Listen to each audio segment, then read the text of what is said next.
Hello everyone and welcome to a new video. I'm Simura here, and in today's video we're gonna talk about DNF Duel, and I'm gonna give you my honest thoughts slash review on this game. Before I start, I just have to make something perfectly clear, and that is I did get an early copy of this game and I did play it on the PC version for the most part, and this is what you're seeing in the background and my experience on this game, and what I'm talking about in this review is based on the PC version. Before I get into the game itself, I just wanted to talk a little bit about technical issues, because I did hear that some people had issues with this game. The only thing that was weird to me was that VSync was off by default, and I did have to turn it on, but otherwise I didn't actually have any of the technical issues. Just thought I would throw this out there before I get to talk about the game itself. DNF Duel is a 2D fighting game, right? And I will say that I just want to get the modes and all of that out of the way first before I talk into the gameplay, which is the bulk of this video. The single player offerings here I think are fine. They're not breaking any ground, but what is here I think is okay. Obviously you have a story mode for each character. It will take you about 20 to 30 minutes to finish. The ending is always the same regardless of the character you're playing, so you don't get like an ending, but it is actually voice acted. There is some interesting comic style panels there, so I think single player wise, at least the story and arcade and all of that, what is here is fine. Now one thing I do want to highlight is that the tutorial and the trial mode in this game are actually pretty amazing. This game has the best trial mode that I've seen in a game in quite some time actually.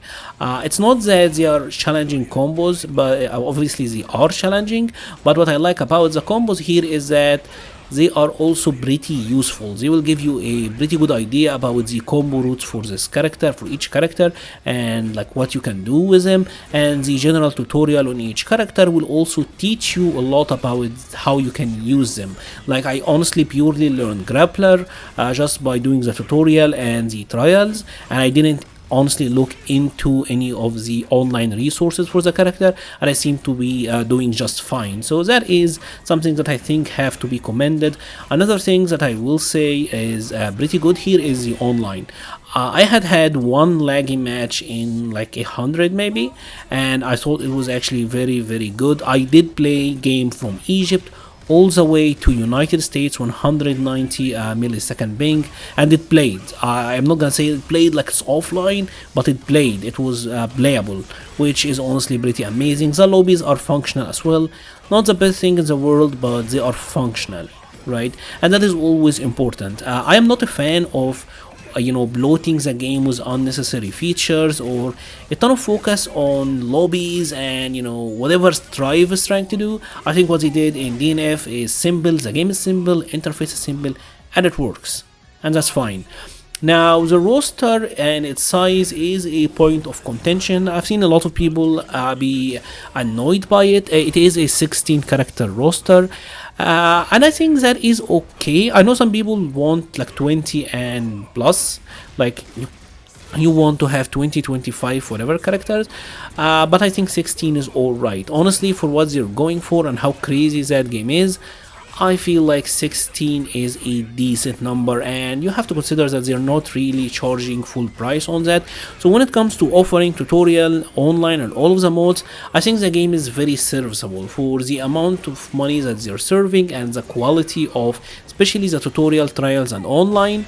What is here is decent enough, right? And I would not regret getting it just for that. Now you play fighting game to play is a fighting game, right? The mechanics, the gameplay is what matters. All of the extra modes and all of that is fine, but the game is what matters, right? And DNF is a very interesting game. It's a game that I think some people will love it and others will absolutely hate it. In fighting games, there is what you can call the power level, right? It's about like how strong the characters can be, and in DNF Duel the power levels are very high. Characters in DNF Duels are very strong. Some of the attacks and some of the special moves are insanely strong, like absurdly strong. The Crusader wall is the most dumbass special moves that I have seen in a fighting game in the past 10 years, maybe more. Like, I honestly don't even remember seeing a move that strong in so long. It's absurd. And obviously some of the other characters have absurdly powerful tools as well. If you played this game, you know the Hitman, he's an awakening, he wakes up DB, GG's. Like Lost Warrior, he's an awakening, he hits you once, GG's. And that is very common. And unfortunately, at least in my opinion, the game mechanics are not up to par with the character strengths, which means that the movement is slow, the roll doesn't feel very good, right? So it feels like your movement and the universal mechanics in general can't keep up with the characters and their abilities, and that does create a feeling of sluggishness, right? Now, some players will absolutely love having absurd characters, others will think it's total bullshit. And if it is worth anything, I think this game might be worth trying just to know how much bullshit are you willing to tolerate in a fighting game. Because obviously when you are the one who's doing like the crazy touch of death combos or like the absurd mix-ups and all of that, the game can be amazingly fun, right? But you have to be perfectly honest with yourself and know that it will also happen to you. Right? Like you might perfect someone with a grappler, but they also might perfect you back. And the same obviously with the Crusader, you might cheese some people, but it will happen to you as well.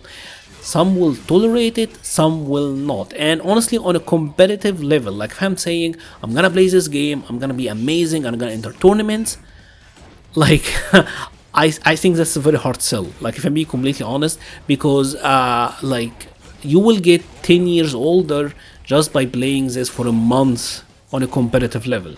Yeah, like you can't really. It's a very hard game for me to justify putting in absurd hours and trying to get amazing when it's as silly as it is right now. That is my own personal tolerance, and I actually did play some of the crazier games of the past decades, like games like Marvel 3. I actually played Marvel 3 quite a ton. I played the first Injustice, which was also a crazy ass game a lot. I played Mortal Kombat 9, and that was an absurd game. So I'm not alien to games with very high power levels, but DNF Duel is almost in a different realm when it comes to power levels, right? Now, this is also what makes it very fun. I think for a game that you can just play for like short bursts, I will say, like play it for a 30 hour or an hour, like play it with some friends, have some dumb fun with it, it's amazing. When I was playing this game and I was trying to play all series and consider it and all of that, and I was using the Vanguard and trying to play footsies and all of that, I'm gonna be honest, I wasn't having fun, right? Because it felt like I had to be on block stun forever. Like my strengths are the neutral, but fuck neutral, because like the second that you get locked down, you would have to block for 3 years, and your DB sucks. So Vanguard was a miserable existence. But once I actually switched over to Grappler and starting, you know what, I'm just gonna go in and command grab people and vortex them to death, I was actually having a lot of fun, right? So obviously, yeah, it is fun to do the dumb stuff, but yeah, like, can you actually play a game where you get to block for like 5 plus or maybe 10 seconds on average, maybe against some characters? Yeah, that's hard. That's a hard sell, but some people will like it. It all depends on what you want from fighting game. If you want some dumb fun that you can just play for a little bit, this game is amazing. Competitively, I don't know. I will say that at least for the moment it's not for me, but I am having fun just playing it for like 30 minutes or so every day or two, going in with a grappler and grabbing people and just ruining their days. I honestly had so many rage quits with the grappler that I haven't had in a long ass time. And that is pretty much it for today's video. If you have enjoyed this video, please leave a like or a comment. It helps the channel so much. I will be leaving a link to the Patreon, Discord, Twitter and Twitch pages in the description below. Thank you very much for watching and stay safe.